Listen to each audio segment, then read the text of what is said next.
바울은 이방인들을 위해 세워진 선교사임이 분명합니다.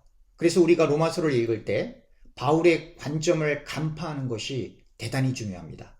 그리고 구약의 전통을 다룰 때에도 형식보다는 내용과 정신을 분명하게 이해하는 것이 중요합니다.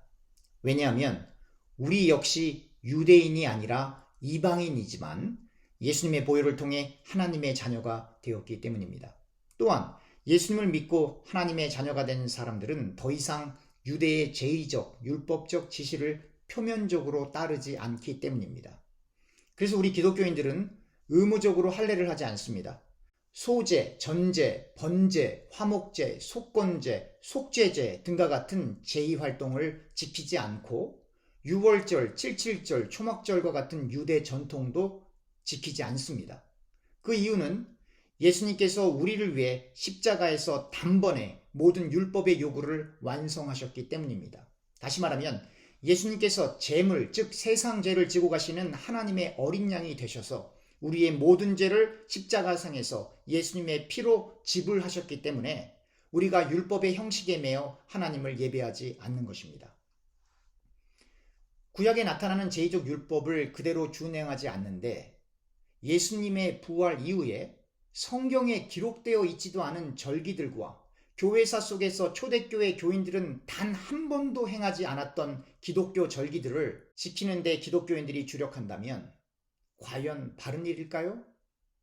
말로는 전통보다 하나님의 기록된 말씀이 중요하다고 강조하지만 실제로는 인간들이 세워놓은 전통을 성경보다 중시하는 풍조가 너무나 강하게 나타나는 시대 속에 우리가 살고 있습니다.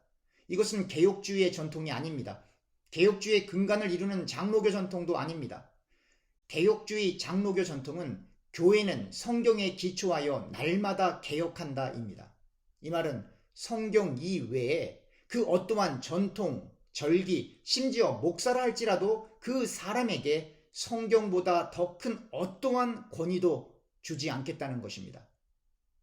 우리 교회가 이렇게 정했으니 이 전통을 따라야죠 라고 말을 한다면 이렇게 답할 수 있습니다. 당신 교회가 어디 있습니까? 우리 교회가 어디 있습니까? 전부 예수님의 교회입니다. 하나님이 주인 되신 교회를 많은 사람들이 외치지만 과연 얼마나 많은 교회가 그들의 외침처럼 하나님이 주인이 되실까요? 하나님이 주인 되신다면 과연 교회 안에 갈등과 반목이 있을 수 있나요? 갈등과 반목은 사람이 주인이 되기 때문에 나타나는 현상입니다. 하나님이 주인이 되신 교회는 말씀에 의해 움직이고 운영되며 성령이 역사하기 때문에 세상적이고 인간적인 갈등과 당짓기를 찾아보기가 어려운 것입니다. 그렇다고 해서 우리가 추수감사절, 성탄절, 그리고 부활절과 같은 절기를 무시하겠다는 것이 아닙니다. 이러한 절기들의 기반을 두고 있는 것은 성경이고 이러한 날들을 기념하며 더욱 예수님을 사랑하고 하나님의 말씀을 순종하는 자리로 가는 것인데 어찌 무시할 수 있겠습니까? 우리가 늘 예수님의 고난과 부활을 되새기며 날마다 예수님의 복음을 전하는 것이 당연하겠지만 그러나 우리의 현실적인 삶 속에 그렇게 하는 것이 어렵다는 것을 받아들이고 이 절기들만이라도 더욱 주님을 사랑하고 기억하는 방향으로 간다면 그것은 우리가 절기에 매이는 것이 아니라 절기를 통해 더욱 예수님을 사랑하게 되는 것입니다. 바울은 로마에 사는 기독교인들이 예수님을 잘 믿게 하는 데 주력하여 예수 그리스도의 복음을 자세하게 풀어서 설명했고 유대인이 아닌 이방인들을 전도하는 일에 최선을 다했지만 그는 자신의 혈통인 유대인들을 그 누구보다도 사랑했고 그 유대인들이 회심하고 예수님을 그리스도로 믿기를 간절히 원했습니다. 그래서 오늘의 본문에서 바울은 말합니다.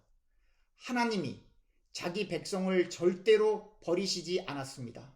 나도 이스라엘인이고 아브라함의 씨에서 난 사람이며 베냐민 지파라고 말을 하며 자신도 유대인임을 분명하게 나타나며 유대인의 정통성을 피력하고 있는 것입니다.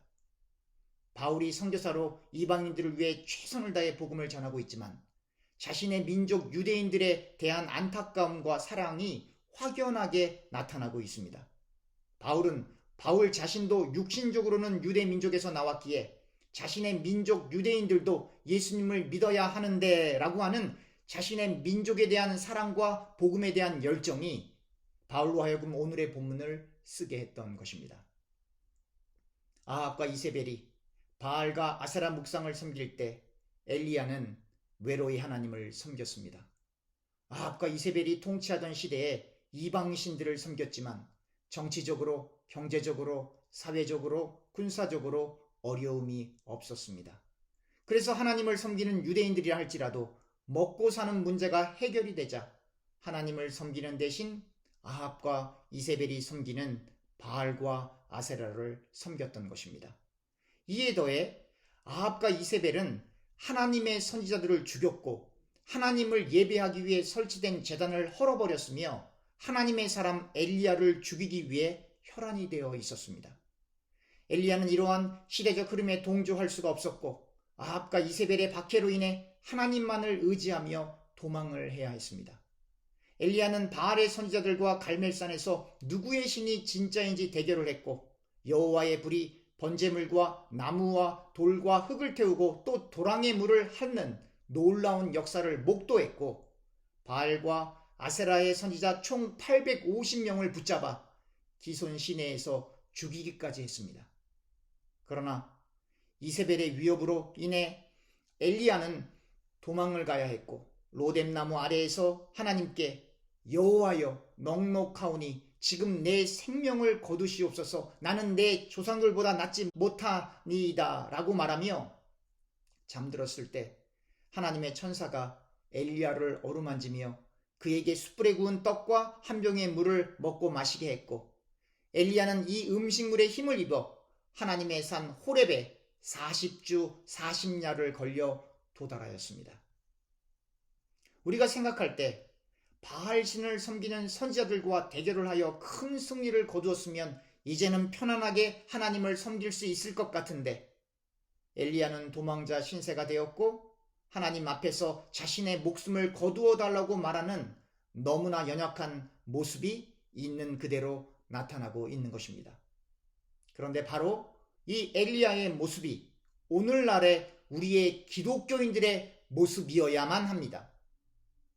엘리야처럼 바알과 아세라와 타협하지 않고 심지어 목숨의 위협을 느끼는 상황이라 할지라도 하나님을 향한 소망과 믿음을 가지고 신앙을 지켜야 하는데 오늘날의 기독교인들은 세상의 문화와 세상의 가치관에 동화되어 하나님의 일보다 세상의 일에 하나님을 섬기는 일보다 자기 자신의 이익을 위한 일에 그리고 하나님 안에 있는 신앙을 고취하는 일보다 자기 자신의 자존심을 세우는 일에 더욱 열심을 내는 것입니다.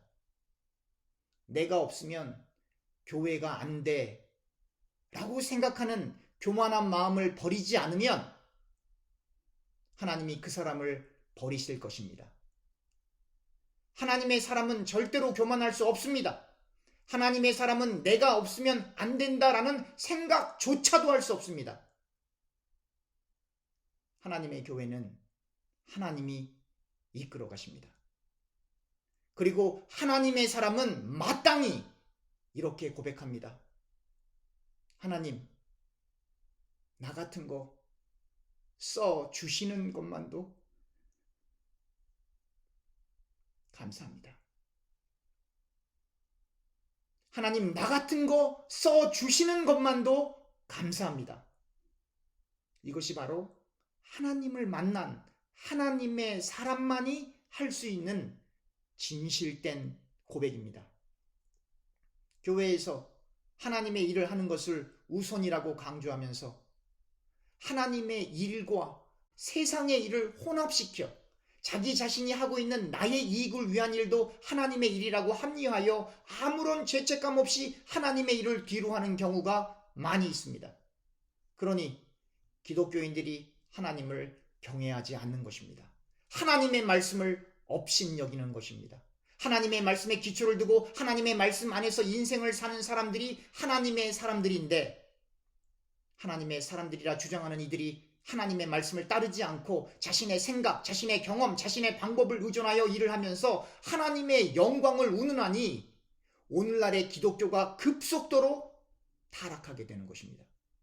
심지어 설교를 들어도 이 말씀은 나에게 하는 말씀이 아니라 내 옆에 있는 저 사람들에게 하는 말이라고 생각하여 자신은 안도의 한숨을 쉬고 옆에 있는 저 성도는 회개를 해야 한다고 생각하는 것입니다. 그래서 신자가 변하지 않는 것입니다. 신자가 하나님을 경외하지 않는 것입니다. 그래서 그렇게 오랫동안 신앙생활을 했어도 그리스도의 향기가 나타나지 않고 성령의 열매가 맺히지 않는 것입니다. 엘리야는 더 이상 살고 싶은 마음이 없고 더 이상 이 땅에서 생을 유지하고 싶은 마음이 전혀 없어서 절망 속에서 자신의 목숨을 하나님께 맡기며 하나님 제 생명을 가져가 주세요 라고 기도했습니다. 이 말은 자신의 생명까지 하나님의 철저한 주권 아래 있기 때문에 자기의 생명이라 할지라도 자기 마음대로 할 수 없다는 절대적인 야훼 경외 사상을 직설적으로 나타내주고 있는 것입니다. 생명이 우리 게 아닙니다.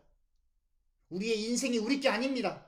우리의 삶이 우리 게 아니에요. 우리의 자녀가 우리 게 아닙니다. 우리의 교회 절차도 우리 게 아니에요. 우리 것은 아무것도 없습니다. 전부 하나님 거예요. 하나님을 향한 신앙은 우리의 전 인생을 드리는 것입니다. 우리의 생명까지도 하나님께 맡기는 것입니다.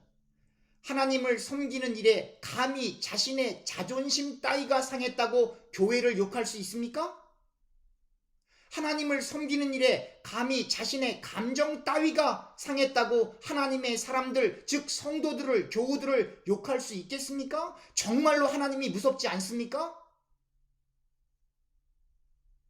하나님이 선택한 이스라엘 백성도 하나님의 말씀을 업신여기고 하나님 이외의 다른 신들을 섬길 때 하나님은 아수르와 바벨론과 같은 이방의 나라들을 통해 이스라엘을 멸망시키셨습니다.